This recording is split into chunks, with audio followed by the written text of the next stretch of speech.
Thanks for joining us here. Coaches Parley tonight. We're running the 3-on-3 overtime edition. Mike Stackhouse and Ryan Wood join me on this fine evening. We're going to talk a little bit about the return of junior hockey, especially in Alberta, where they both have the Junior A and the WHL programming starting up with their schedule this weekend as well. We'll talk a little more about the bubble as well as the South Division in the United States for the WHL and why BC just isn't getting on the game. We'll also talk about Mike Babcock and his return to coaching a volunteer position, because thankfully he's still getting paid by the Toronto Maple Leafs for the next 2 years. University of Saskatchewan decided to hit him up and say, hey, you want to come coach? And he said, sure, why not? I'm close to family. Let's do this up. Let's have some fun. And then lastly, we'll talk about something we talked a couple weeks ago about the fact that maybe bringing a 16-year-old draft back into play may be the best thing for Western Hockey League as well as the rest of junior hockey. Whether or not the United States follows will remain to be seen. But this is Coaches Parley here on ASTV.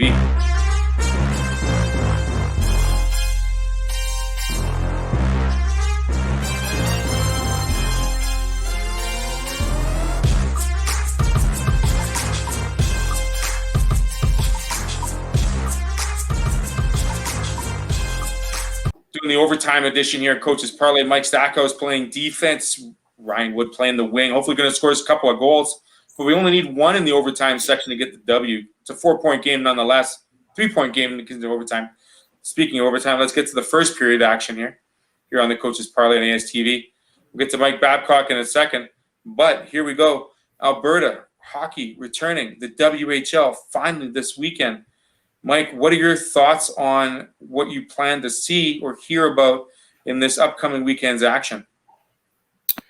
I think, maybe more than anything else, I think you're going to see that, the kids are hungry to play. I think, the games are going to be intense. And I think there's going to be a lot of eyeballs on them. It's been whatever it's been. It's been, almost a full calendar year since we've seen any Western Hockey League hockey. And these guys are going to get going. And I think it's, I've said before, I think it's great that they found a way to play. I'd like for it to be better than what it's going to be, but maybe beggars can't be choosers. So it's going to be good, and whether BC, whether they can get off the schneid, it remains to be seen. It's going to be weird. I mean, if they don't, but it's already weird because you've got Quebec that's got almost half a season in the bag, and you've got Ontario that probably isn't going to play at all. You've got the USHL and the North American League in the States. You'd never know there even was a pandemic down there, and you've got university teams that are playing in front of empty buildings, but yet they found a way to play. So it's weird. It's definitely weird, but for those guys that are in the Western Hockey League and in particular this weekend on those American teams, it's great they're going to be able to play. Ryan, what do you take for this weekend's action in the Dub in Alberta? What are you looking forward to hearing about? I think it's great that the kids get on the ice and show their stuff. I think it's important for maybe some of those middle-of-the-road guys that are looking to jump on the radar a little more and show their stuff to all the scouts that are going to be watching.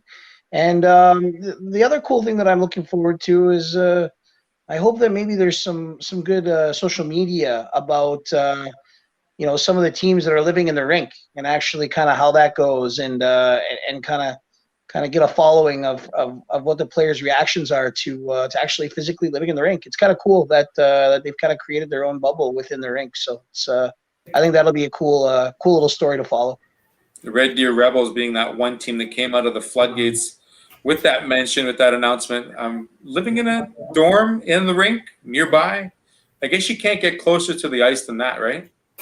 Well, I saw a thing on social media with one of the luxury suites in Red Deer, and they got a couple of beds set up, but then they've got along the ledge where you'd normally watch the game itself, they've got those chairs, and then it's a perfect view to the center ice scoreboard, which is where they'll run regular TV, movie nights, and other games and stuff that you might watch. So it's the biggest screen TV that you'll get to watch. Should be kind of cool for those guys. You brought up something, Ryan, very important. Mike and touched about it last couple of weeks. How important is it to see the positive messaging from this weekend's action to translate to, like you said, through social media, through major news? How important is it to see these positives for these players to get back on the ice from both of you? Well, I personally think that with all the negatives surrounding our wonderful friend COVID-19, getting these kids to doing something that they love and that they enjoy, and maybe becoming a little less stressed, wondering if they're going to get to play meaningful hockey games.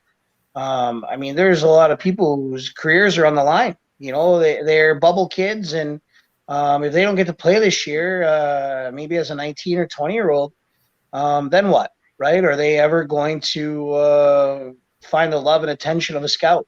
And yeah, they've played hockey for years, and everybody kind of knows everybody. But the one thing as a scout, I'm sure Mike can attest to this, is you can fall in love with a kid pretty quickly if you truly believe that the kid's got what it takes. And some scouts might fall in love with a kid at the right time, and I truly hope that happens. I hope that there's stories of kids that are third line guys in the Western Hockey League that come out of the woodworks and all of a sudden just take the league by storm this year and get drafted and have a miraculous career. Mike, how important are those positive stories to be told after this weekend so that the rest of Canada can see, hey, we got hockey? And it's not just NHL hockey. I think the positive stories are key, but at the same time, I think we need to hit home that this is also unacceptable, right? And we got to differentiate between the two. That yes, it's good that we're playing. Yes, not all is lost, I suppose, but I think we also have to say, like, this is no good. Like, this is not a real solution. But yeah, I think, I think we should focus on the positives to be sure, but keeping in mind that, and then I think we got to point out that, it's not okay. Like I think I go back, I maybe even told the story, when the NHL season started up, I think it was Jamie Thomas actually took a picture of inside the MTS Center, and he even tweeted, he says, well, it looks so cool in here. How the Jets have done up the arena. And I tweeted back and I said, it doesn't look cool at all. It's actually sad and tragic. And there's nothing cool about it. So I think, like that kind of stuff, I think we got to be really careful that, we're not settling or satisfied, maybe is the word I'm looking for. I'm trying to find the right word. With what we have, because it is unsatisfactory and it is unacceptable, but it is great that they found a way to play. And it's probably the best thing to say that this is for the players. I mean, it's not about the organization's sake. This is, if the players aren't the number one focus for any return to play for this 24-game season at WHL or the Junior A programs in Western Canada, then what are we doing to ourselves? I mean, like you said, we should not be accepting this certain circumstance. We want to see hockey return back to, if not better times than what they were before, sooner than later. Well, I think, yes, you're right. It's for the player and to enhance player development. But for the Western Hockey League, it's also to protect their business. Like, I think I've said on previous shows, if I'm a dad and I've got a 15, 16-year-old son who's on the verge of playing high-level hockey, he's not doing it in Canada. I'm sorry. He's going straight to the USHL or the NAHL, or quite frankly, I'd send him to the 8th division if I had to before I would let him play in this country. And that is not a damning indictment on the Western Hockey League or Junior A hockey in this country. What it is a sad state of, or a sad comment on what governments have done to hockey in particular, but all sports in this country. And so, hey, look, we've all been caught with our pants down here, but I can tell you that parents of gifted athletes will not be caught a second time, and they will protect themselves, and they'll make sure that, there's a place for their son to play. And we've seen it for months that if you want to play, you play in the United States and you play in one of those leagues, and you don't play here because, and again, when I say that, people get offended or whatever. It is not, the Western Hockey League is still I think it's the best major junior league in all of Canada. And, and I shouldn't have to defend how I feel about junior A hockey in Canada, because I've been a big junior A supporter for all of my adult life. But the reality is that we got a gun to our heads with the government. And if you're a family and you've got a special hockey player, you have no choice. You have to go to the United States just to ensure that your son can play. And so that's why the Western Hockey League, they have to invest in their business. They have to show families and players that, look, even if it's trying times, we're going to find a way to get on the ice. How important, Ryan, feeding off that last comment, is it to play for something? Not just for your own self, but your player development and all that hard work you put in on and off the ice, and not with your team. But, I mean, do you need to play for something in terms of a trophy? I mean, without the OHL participating, can you really see a Memorial Cup being awarded at the end of this year? No, I mean, I think that if they tried to give out a Memorial Cup this year, I think that it would be a disservice to the CHL. And I think they know that. I don't think that they're. I mean, who knows? I mean, I can't imagine them being dumb enough to give out a Memorial Cup this year.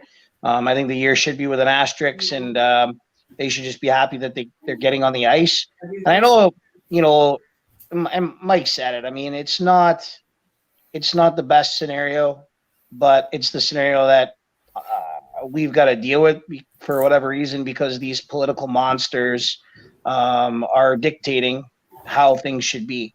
And I mean, I'm just happy to see these guys play, whether they give out, the Alberta Western Hockey League Division Champs Award, give it to them. I don't care. That's great.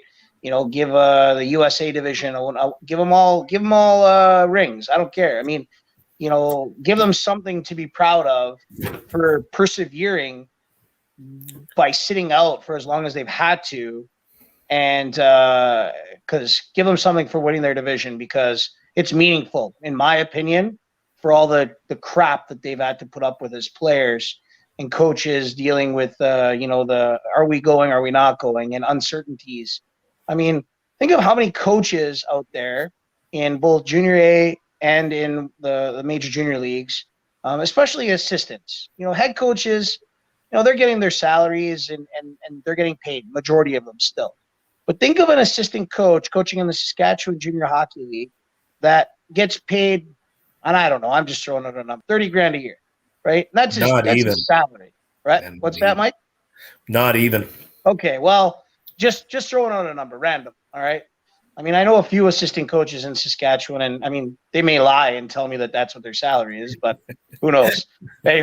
Anyways, so either or. I mean, those guys aren't getting paid, some of them. And I mean, then they're what? What are they expected to do? Like, I just am so happy that they're at least going to get some meaningful hockey in. And if the bubble means that, coaches are getting their salaries, players are getting to play, at least it's benefiting more people and hopefully takes a little bit of stress off of everybody. Because I'll tell you, I run a sports business. I've been stressed. It sucks. I mean, it sucks. I got players bugging me every day. Hey, have you heard anything? I'd like to play. I want to play. I can only imagine, and I'm not a head coach this year. And thank God I'm not coaching hockey right now, because I don't want to be reliant on a salary in this game right now, the way that it is, especially in Canada. But, I mean, holy moly, let's just be happy. And this isn't a knock on you, Mike, but I'm just happy for all the people that are going to get to do something that they love to do. And, yeah, it's a crap situation by what our government has put us in and pigeonholed us and backed us into a corner. But, kudos for the people that are making those decisions to allow things to kind of get going.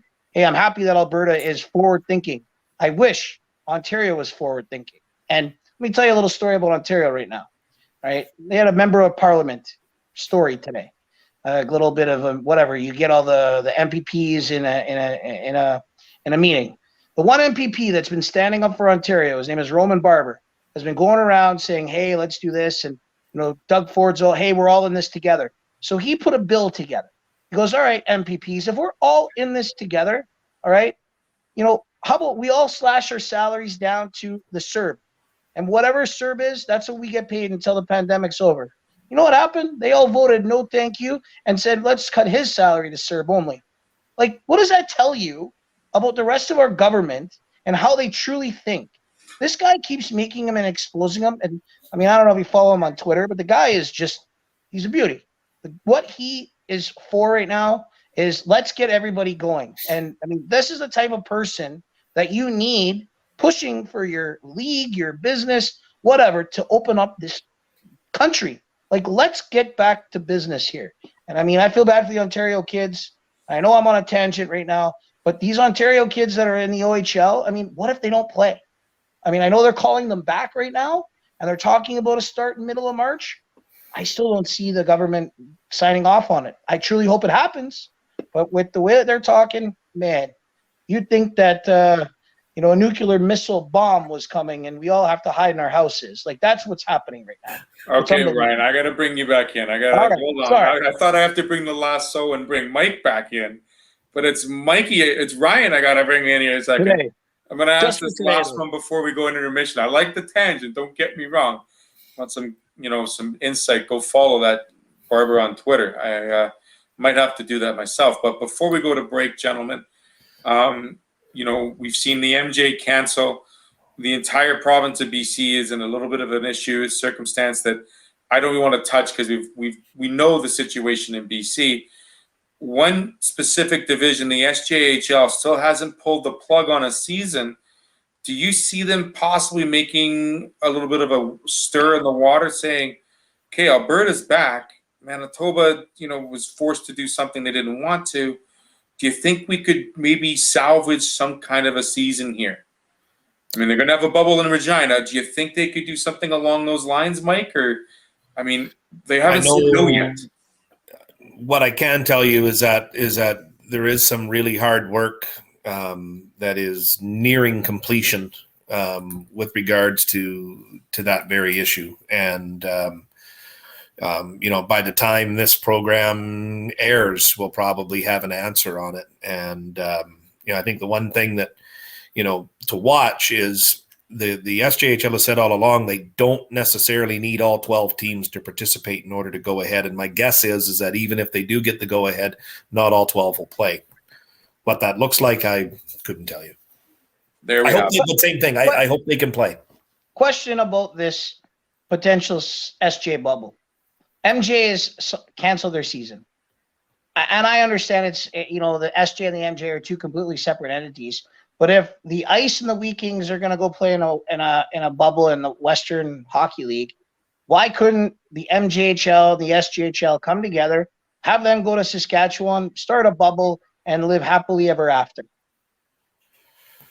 Well, hypothetically, you could, but I don't think that you get. I mean, the government is barely going to, if they do even allow the SJHL to go ahead, they're going to barely be able to pull that off, and there's some exorbitant expenses associated with that. I think the more interesting thing for me to watch is, are we going to see some players on teams that aren't playing, and in particular in the MJHL, ask for trades and granted trades? Are they going to be on loan to Alberta, to the AJHL, or to the SJHL? Or if there's a few teams in the SJHL that don't play, are those players that want to play, are they out of luck, or could, say, the Estevan Bruins use 2 or 3 players from a team that isn't going to play? Like there's some of that are questions in my mind, and I think, I always hate that everything is on the table phrase, but I really think everything's on the table there with regards to kids playing. What? Absolutely. Go ahead, Ryan. Sorry. What, in terms of the trade deadlines, though, are we not past that specific deadline right now? Like, I mean, will they make extenuating circumstances? I would like to think that they would, but holy moly, now you're getting into, Hockey Canada bureaucratic politics. I don't know if you want to go. Well, I'm going to steal a line from Mike here, Ryan, to answer this question, because everything's on the table. Nice. All right. I like that. Right. And we'll end the first period with that. talking lots of junior hockey. We're going to come back after the break. We're going to talk about a coach that all three of us know very well because we're kind of hard-nosed, old-school kind of guys. We're going to talk about Mike Babcock and his hiring to the University of Saskatchewan here on Coaches Parley. Stay with us.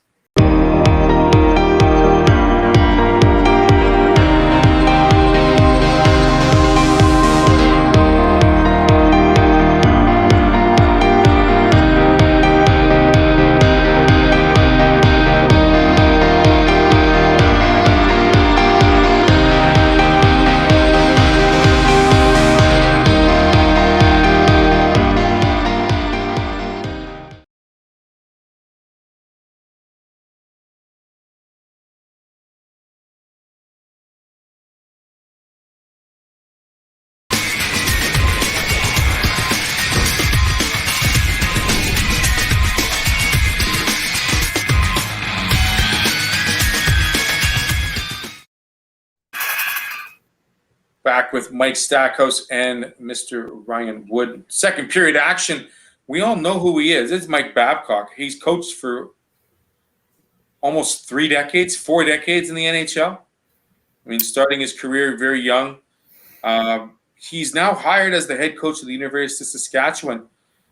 And I know, Ryan, you being in Toronto and being a Leafs closet fan, and Cats. Mike, you being in Saskatchewan, where Mike Babcock grew up and, coached and played and did all his family work. And me living in Anaheim, watching him coach as the Ducks at the beginning of his career. Do you think this is a good move by the University of Saskatchewan to hire Mike Babcock, Ryan? Well, I think it's a no-brainer. You get a hockey guy and a hockey mind like Mike Babcock as your head coach. I mean, if I'm a major junior player that's looking to play CIS hockey, and I get the opportunity to play for an Olympic gold medal coach, I'm pretty sure that I'm going to be going there. I think that's going to help the University of Saskatchewan with their recruitment process, and I think that it's just going to add more notoriety to the CIS in general, which I think is great because it's such good hockey, but for whatever reason, and I still don't know why, it doesn't get the exposure that it truly deserves. I mean, the fact is USAS doesn't have to pay him for 2 years either because your Leafs are still paying him too, right? He still has 2 years on his contract, so he's going as a volunteer. Mike, So how do you think that works out? Like that's a pretty sweet deal for the Huskies. How long do we have for me to talk about this? I could do a whole show on USports, and we could. I mean, and you know what we are going to do when in our next show we'll talk about the vision of USports and why it is such a minimal viewer compared to American sports. Obviously, we'll get to that later, but Mike, the floor is yours. Be my guest. Yeah, I mean, all I'll say on that is look how easy they canceled everything in the fall. That should tell you all you need to know about the people that run USports. So for me, and I'm going to throw cold water on this, what are the chances of him coaching a game? I mean, are we close to having university hockey be played? So that kind of ties into my original comment that I made at the top of this clip. So I think that there's no assurance that he's actually going to coach a game. I knew Mike Babcock many, many years ago when he coached for the Spokane Chiefs. That's when I dealt with him. And I was working in Brandon, and they would play Spokane, I think, once a year. Spokane would come up to Brandon and play. So my interactions with him were minor, but I actually found him to be extremely friendly, very respectful, and one of the more enjoyable coaches that I dealt with during my time in a Western Hockey League. Now, he had a lot of success. So does that go to your head? Well, if you said no, I would call you a liar. It would go to anybody's head. I think the thing for me when it comes to Mike Babcock, he loves the game of hockey, and I think it probably doesn't matter to him who he's necessarily coaching. I think, this is a tactical move in a sense because he knows that eyes are on him, and U of S is already if they play hockey, is already a pretty good program. So if they beat Alberta and win a national title, he's probably going to get hired in the NHL within, back within a year, especially if the guys that he coaches have nothing but great things to say about him. I think the thing with Mike is, a lot of the things that we saw in the media over the last year, it's just not true. A lot of the stuff that we heard, find me a coach. I mean, Ryan's coach. Ryan, you ever have players that don't like you? Of course you have. Yes. Right? Of course I you have. have. Yeah. Yeah. There's no coach anywhere that has 100% approval from the players that he's coached. So, when Chris Chelios says something, okay, well, Chris Chelios is a great player. It's got some merit. When Mike Commodore says it, lucky to be in the league, Mike.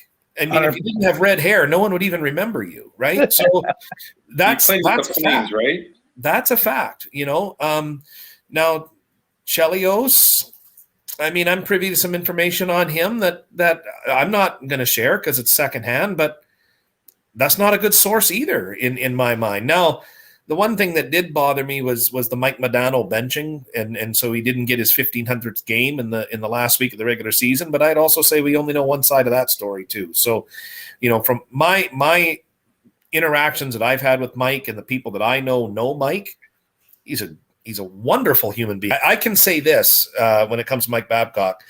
After the Humboldt bus crash, he quietly came to Saskatoon and he ran a prospect camp for them to help get them back on their feet as far as attracting players for that upcoming year. And he told nobody that he was going to be there and do that. Somebody else leaked it to one of the Toronto media networks, and they showed up and made a story about it. And Mike was actually livid that had taken place. And so, I think a lot of the stuff that's out there, I mean, let's face it, media being what they are in these times, it gets clicks, it gets eyeballs when you whack a guy, as Mike likes to call it. And that's what's happened to him. And the reality is that, and Mike's acknowledged this too, if Steve Yzerman steps up and tries to defend Mike, well, they're going to whack and try and cancel him too. So you really can't say much. But, to me, I think Mike's a good guy. I think he's a really good coach.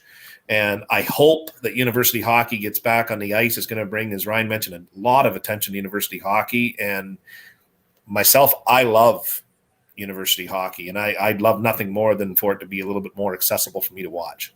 I remember back in my early years, I'll date myself, I'm going to Western and watching the OUA championships at Western.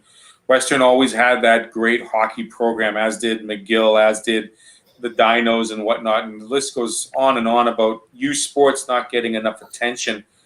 But going back to Mike Babcock, Ryan, if he had a spot or another chance to go coach in the NHL at his age, at his time in his career, do you really think he'd want to go back? Or is it the fact that he can be and with his family at home, enjoy a little bit of quiet time? And like you said, Stack, this 2-year buffer kind of gives him a chance to see where USports may return. I mean, USask doesn't have to pay him, but he could certainly build a great program, right, Ryan?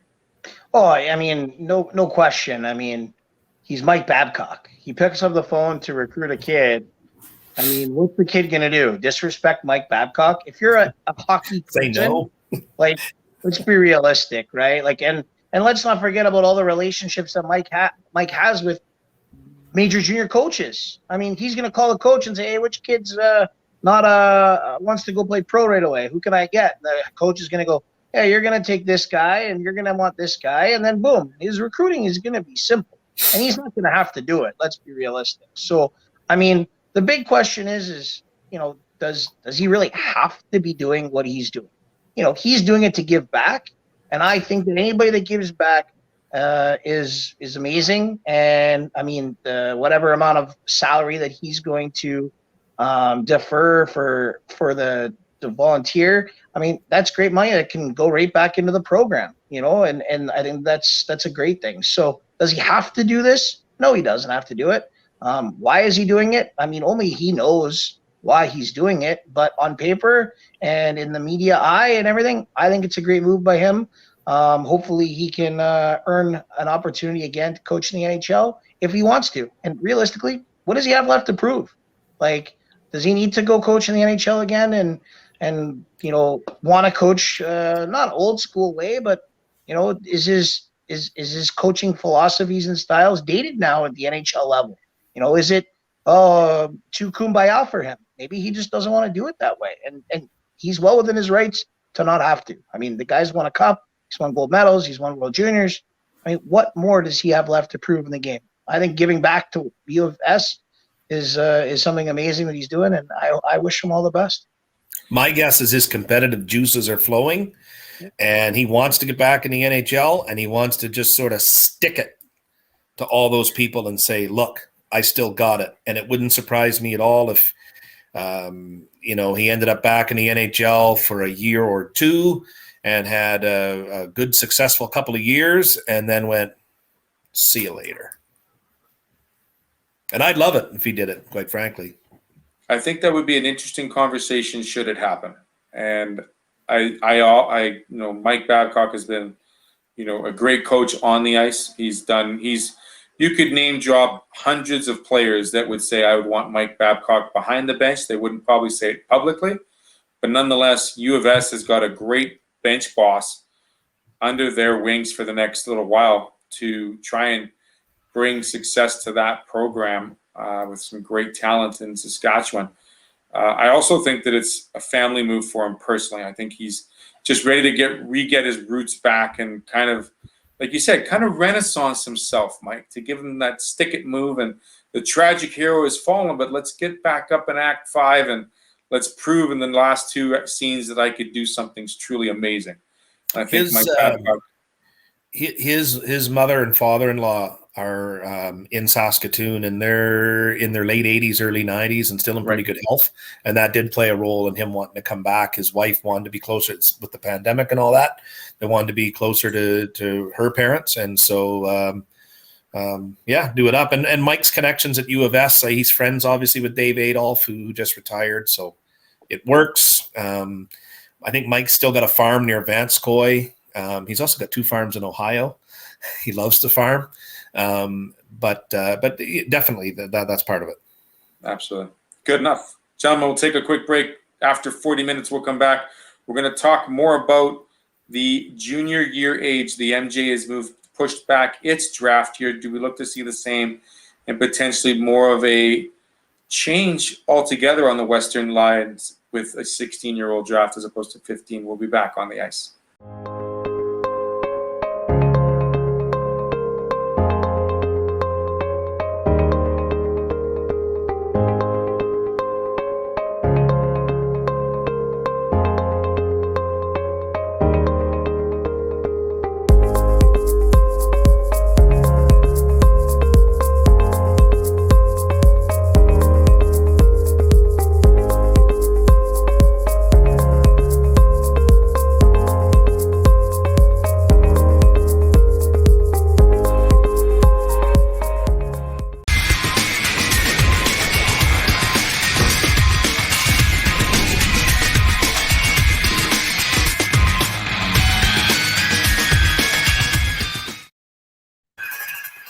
Le troisième période, third period. No, we're not at Bell Center. We're not in Montreal. No, we're in Winnipeg, Yorkton, and somewhere outside the GTA, I believe. Correct?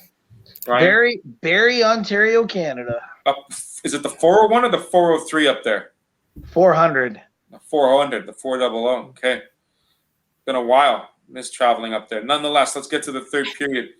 We talked in a little bit of extension last show about moving a draft year from 15 to 16 and being synchronous across the CHL with a 16-year-old draft. The MJHL has moved its draft year or draft time back, so it's not going to host one this year. However, they're going to do one next year. Let's think about this from a stakeholder perspective. From terms of player development, who is going to be responsible for developing these players one more year? Their current team, their extracurricular team development programs. Will they look to go play in a different league? What do you think happens when you have that really good, decent 15-year-old player that's been told, no, you're not going to have a draft this year, but you're going to have one when you're 16? Does that change anything for the player, Mike? Maybe because you're just used to it being a 15-year-old draft, but it shouldn't. I like the idea. I've never been a fan of drafting as young as we draft. I think they all should move up a year, right up to the NHL. I did, like, whether it's junior or pro. I think too, like in the pro ranks, and Sean hit on this last week. He said, like, you have a better chance to be more accurate with your picking when you get that extra year to watch a player develop. And I even in the NHL, you look back even at 2019, and I was looking at this the other day, and like Jack Hughes went number 1, and if you were to do that draft over again, he probably still would be number 1, but maybe Bowen Byram would be number 2, or possibly number 1. I mean, you could make an argument that maybe he's number 1. I think Capo Caco was number 2, and he might not be in the top 5 or 6 if you were to do that draft today. So, when you're talking about million, and then of course they sign you for whatever it is, they sign you for a 3-year entry level deal. So when you've got that kind of money at stake, why wouldn't you delay it a year and be a little bit more accurate with your development? So that, there's not the same amount of money at stake. But I thought, again, Sean made a great point. And I agreed with all of it, when he talked about it. But, if you had a 16-year-old draft and you got the opportunity to put that player in your lineup immediately, that helps your marketing department. It builds excitement, I think, for the kid as well, when it's like, okay, hey, you're drafted first overall by the Regina Pats, and it's, whatever the date of the draft is, April. I don't know when they even do these drafts anymore, but you're going to have a chance. You're going to play for them this fall, right? You're going to get in, if you have a good camp, you're going to be in a lineup. And so, and especially with the junior A teams, right? Like, when you're drafting 15-year-olds at junior A, you're not going to see them until probably 17, if the player's really good. So you're looking at least 2 years before you, and your fans don't even remember that you've drafted them. And if you go back, with the SJ draft, I've gone back and looked at some of the lists, and you just go, oh, wow, like, all over. And I know there's some challenges there. Like if you're doing a junior A draft, you're not drafting the best players, because the best players should end up in major junior. So it's harder yet for a junior A team to draft, because you want to draft guys that you think are going to end up with your program, not elite talent that you'll never see that plays major junior. So yeah, I don't know why they wouldn't wait the extra year. I don't think I know why they do it. They want to try and block the NCAA from getting their paws on you, but I don't think it matters at the end of the day. I think, whether you're 15 or 16, families kind of already know what direction they're headed. Ryan, you've been involved with the Manitoba Junior Draft, have you not? Yeah, I have. And I think there shouldn't be a draft period. I don't think that. I think players should be able to be recruited and be swayed to go play where they feel is going to give them the best opportunity to develop and succeed.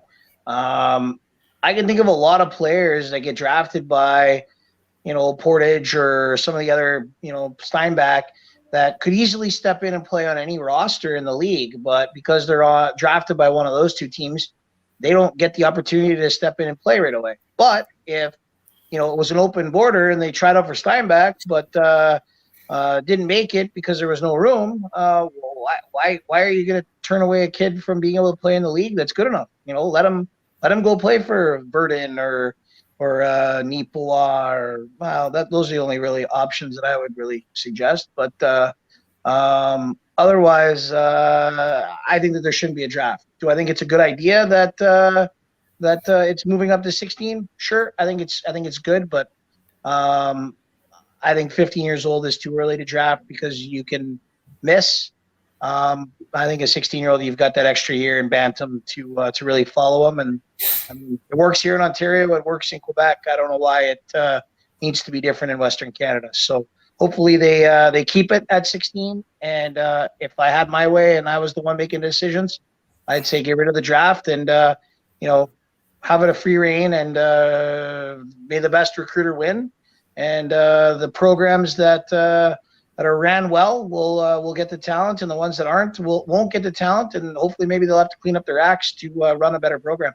So that brings up another point that I want to touch on real quick. In terms of the development of the player, 15, 16, if they remain, they're going to most likely stay with their AAA program before they go to an MJ program in Manitoba specifically. Alberta, perhaps the same thing, all across Western Canada. But now you've got a player that gets traded or gets moved or even gets drafted by a program that maybe financially they can't afford. Or maybe they look at it and say, the talent pool just isn't there. And now we're dealing with a whole other selection of issues and inquiries and problems as far as I'm concerned.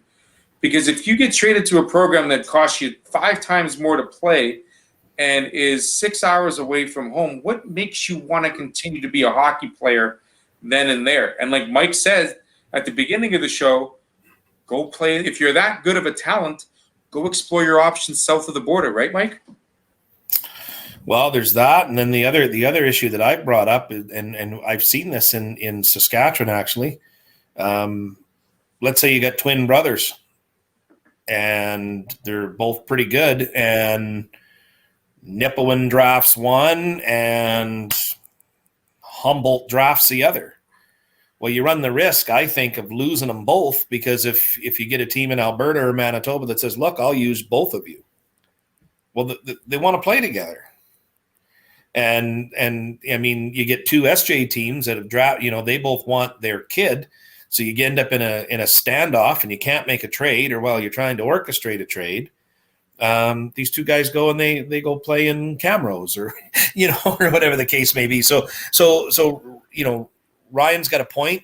I know why, in Saskatchewan, at least I know why they brought the draft in, was because for some, it was, and I'll use Flin Flon as an example. And I think Mike would even talk openly about this before the draft.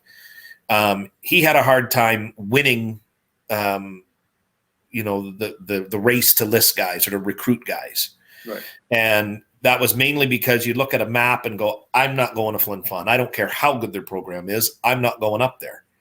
Yet Mike has rightfully pointed out to me, he says, since we've enacted the draft and I've had that opportunity to build that relationship with those families, I hardly ever lose a kid recruiting. They all come up to Flin Flon.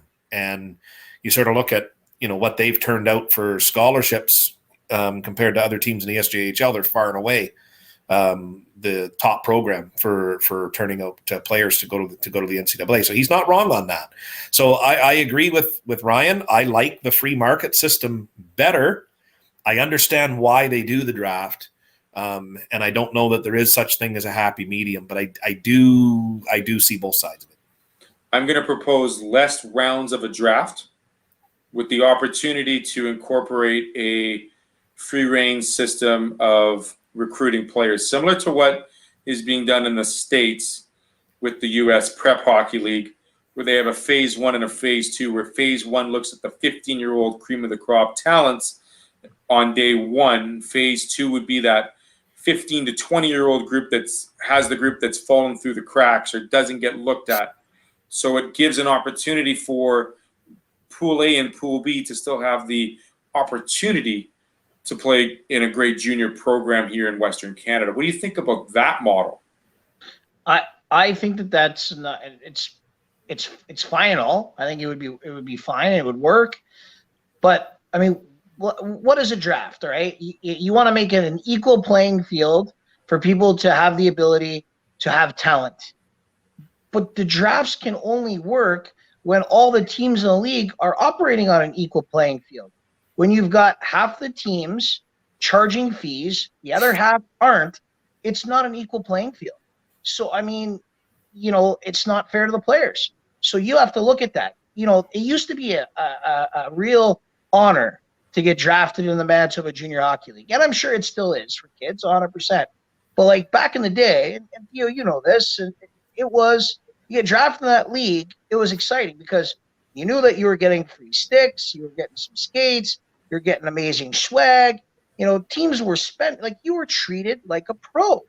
It's not the way that it is anymore. It's all right, you're on our roster, and billets are this much, and you've got to pay this, and you got to do that. And listen, I get it. It needs to be that way for a lot of these teams to survive, because the days of rich owners, unless you're in Ontario, because they're all dads with millions of dollars, owning these teams, they're all community owned, so nobody's got these deep pockets, or it's ran as a business, right? So I mean, there's not an even playing field when it comes to the draft in the Manitoba Junior Hockey League. And Mike, you can correct me if I'm wrong, but I know that there's some teams I think that charge money in the SJ as well. Am I wrong?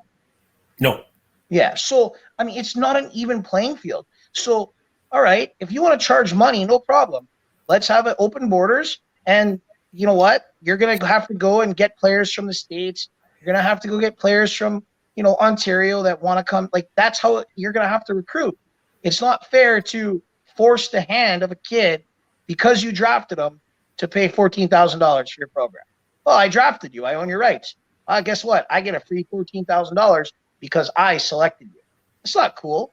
It's not a draft. That's not what it's about, right? So I think that the model that you're talking about, down in the States works. But again, it's all an even playing field. The USHL does not charge money for kids to play. The NCDC does not charge money for the kids to play in those drafts. The NAHL doesn't charge kids money to play. It's a mandate for those. So that's why the draft works, because the kids are going, okay, well, if I get drafted by Odessa down in Texas, or I get drafted by Austin Bruins in Minnesota, or in Kenai River in Alaska in the North American League, it's an even playing field. I'm not going to get asked money. So I'm just going to have to show up, play hockey, and hopefully I play well enough to keep my spot. So that, to me, is why I don't see the draft in the MJ or the SJ working. That's why there's no drafts really anywhere else. It's all an open market, and that's what it should be. You should not be drafting kids and forcing them to go to teams that have to pay to play. I have to get the lasso out again, don't I, Mike? Sorry, I'm done. What's that? I have to get the lasso out one more time. No, Ryan, you make a very valid point. I know Mike's chomping at the bit. And yeah, even playing fields definitely make a great amount of sense. Business-wise, the business model doesn't work, unfortunately, for that to happen.